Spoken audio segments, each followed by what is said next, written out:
What's the perfect day look like for an INFJ? How can you design a day that's a great fit for your personality?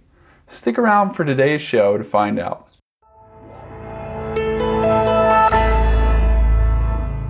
If you want to design a perfect day for your INFJ personality, then you need to take a look at the cognitive functions.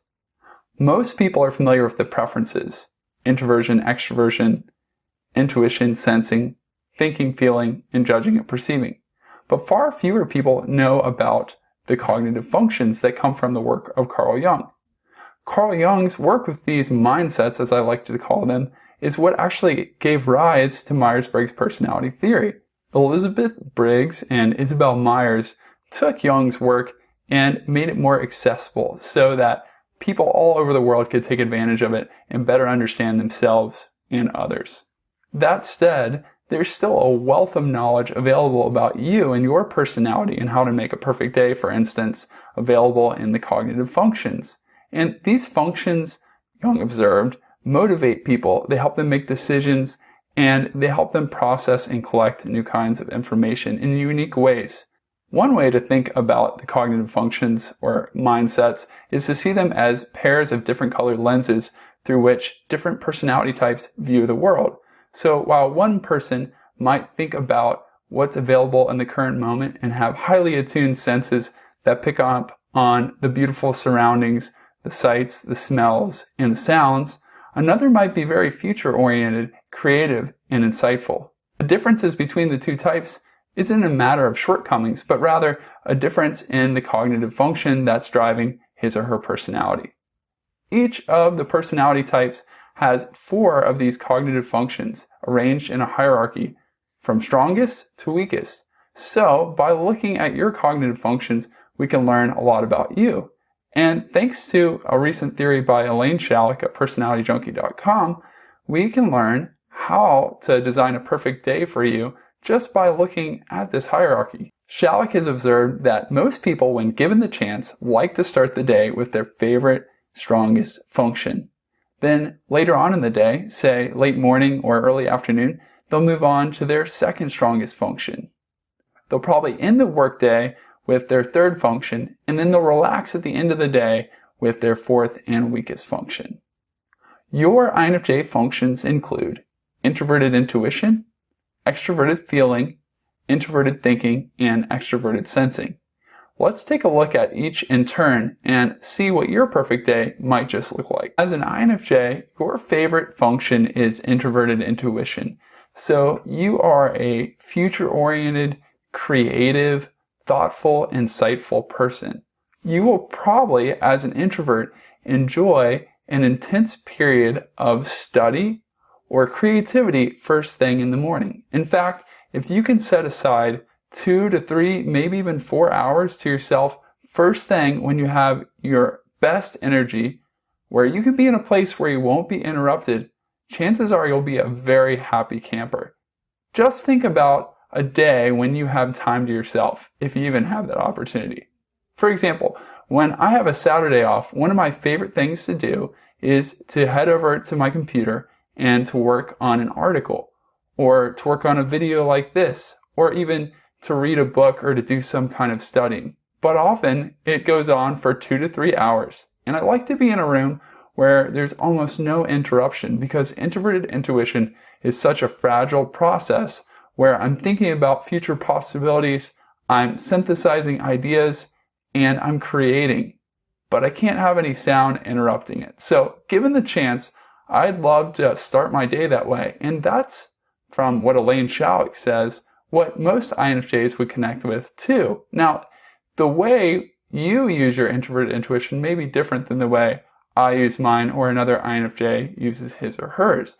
But the point is that you will be energized when you can put your best strength to work first thing. In addition to having time alone, you'll also want to connect with some other people. And this is where extroverted feeling in your function stack influence your personality. Starting the day by accomplishing and making progress on important goals and projects will energize you. But you can't just do it alone. And this is the interesting part of the INFJ personality, because many INFJs mistake themselves For extroverts, that's because we're such intensely relational people. But we don't just want any kind of relationship. We desire meaningful connections with a few people whom we get to know well over time and whom we can encourage and who we can be ourselves with, who we know will accept us. These are the kinds of people that we can share our ideas with and brainstorm with, and we know that they'll appreciate us for who we are. So if you can set up your day in a way where you get to work first thing, but then later on, maybe in the late morning or early afternoon, you have some time to connect with some other people. Maybe it's in a coaching environment. Maybe it's counseling. Maybe it's a group of people whom you work with, a small group of people, or maybe it's one or two other colleagues that you can bounce your ideas off of.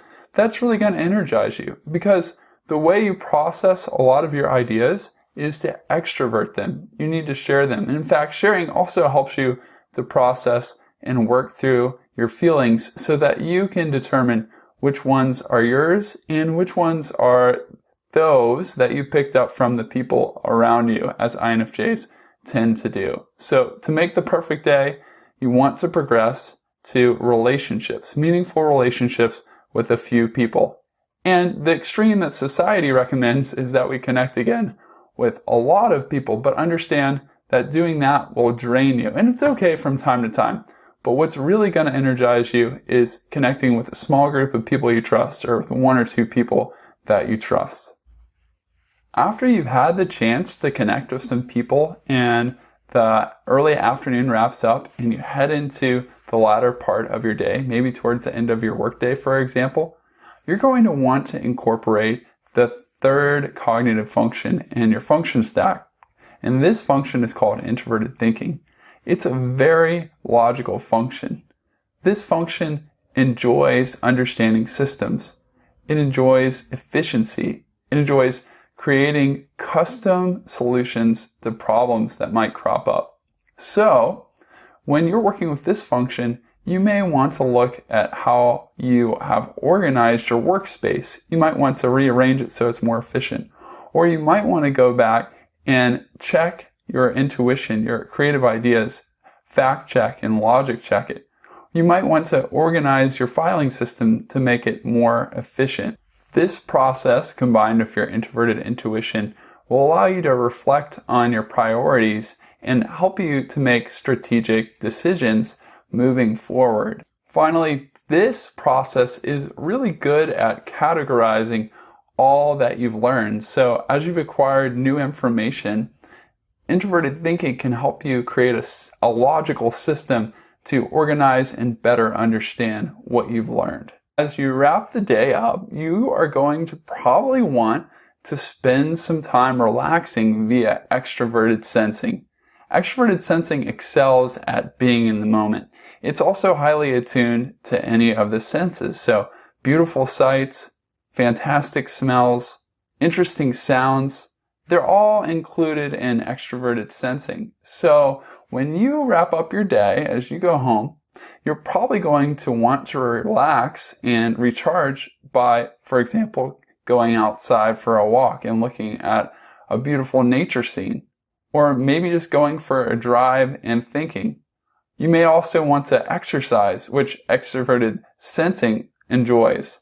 And while you exercise, you might be listening to some new music. If you're a Pandora fan or a Spotify fan, or you're listening to YouTube, you might pan through some new songs. Or anytime you're really exploring a new music, a new place, or even a new cuisine, you're enjoying extroverted sensing and putting it to use. And this is a great way to relax. Now, it's important to keep in mind you don't want to over-focus on extroverted sensing, because this can be kind of an Achilles heel, but it is a great way to unwind, and it's a good way to stretch yourself, because you'll always be better at using introverted intuition, but you can improve your use of extroverted sensing by taking little forays into this function. And one way you might want to do it is through learning something new. I know INFJs who've taken dance classes and really enjoyed that. I knew another who took improv comedy classes and enjoyed that.